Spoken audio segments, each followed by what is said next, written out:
नमस्कार, मैं आस्था मेरे चैनल वृंदे राखी पर आपका स्वागत है। आज मैं आपको इस वीडियो में शुक्र प्रदोष व्रत की कथा सुनाने जा रही हूँ। हर प्रदोष की अपनी अपनी अलग कथा होती है। जिस वार को जो प्रदोष पड़ता है उसी वार के संबंधित कथा भी होती है। शुक्र प्रदोष की पूजा विधि प्रदोष सोम प्रदोष व्रत की तरह ही है। इस दिन सफ़ेद वस्तुओं से भगवान का पूजन अर्चन किया जाता है। इस दिन शिव पार्वती के साथ शुक्र देव की पूजा करनी चाहिए। इस दिन खीर का भोग लगाना चाहिए, खीर प्रसाद वितरण करना चाहिए। इस प्रकार ईश्वर की कृपा से उसे सुख और समृद्धि की प्राप्ति होती है। इसमें किसी प्रकार का संशय नहीं है। इस प्रकार शुक्र देवता प्रसन्न होते हैं एवं समस्त सुखों को प्रदान करते हैं, क्योंकि शुक्र भोगों एवं सुखों के स्वामी हैं। मैं आपको शुक्र प्रदोष की कथा सुना देती हूँ। प्राचीन समय की बात है। 3 मित्र थे, एक क्षत्रिय, ब्राह्मण और वैश्य। तीनों मित्र का विवाह हो गया था। 2 मित्रों की पत्नियां भी घर आ गई थी, किंतु तीसरे मित्र वैश्य का अभी गौना नहीं हुआ था। उसकी पत्नी अभी अपने घर में ही थी। एक दिन क्षत्रिय ने अपने वैश्य मित्र से कहा कि तुम अपनी पत्नी को क्यों नहीं लिवा लाते। अपने मित्र की बात सुनकर वह अपनी पत्नी को लेने के लिए ससुराल के लिए तैयार हो गया, किंतु उसके घर वालों ने तथा ब्राह्मण मित्र ने कहा कि अभी शुक्र अस्त है, अंततः अभी विदा करवाने का कोई भी मुहूर्त नहीं है। शुक्र के उदय होने पर ही विदा करा लाना। किंतु उसने किसी का कहना न माना और अपनी ससुराल चला गया।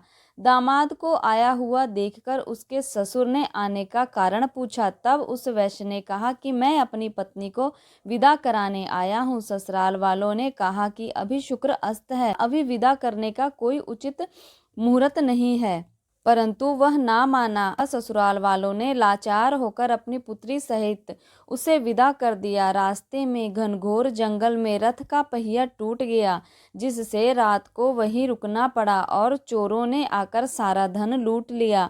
वैश्य पुत्र को काफी चोटें भी पहुंचाई। इस प्रकार के अनेकों कष्टों को सहन करता हुआ जब वह अपने घर पहुंचा तो प्रवेश करते ही जहरीले सांप ने उस वैश्य को डस लिया और उसके सारे शरीर में जहर फैल गया। वैश्य की इस प्रकार की दशा देखकर नववधू विलाप करने लगी।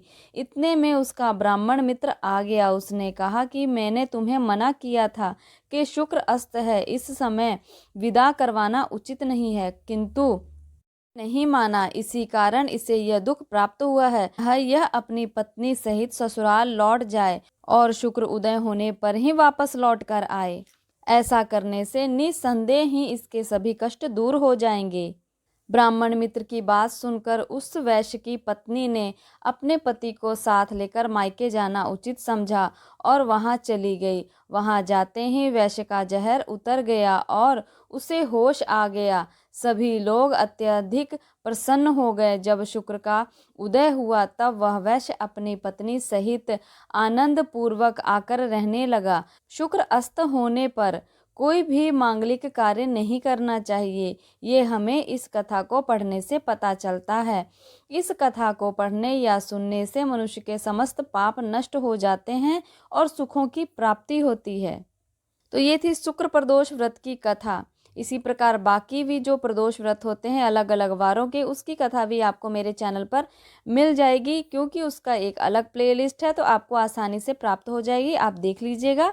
तो चैनल को सब्सक्राइब कर लें और बेल आइकन को प्रेस कर लें ताकि आने वाली सभी वीडियो आप तक पहुंच सके। धन्यवाद।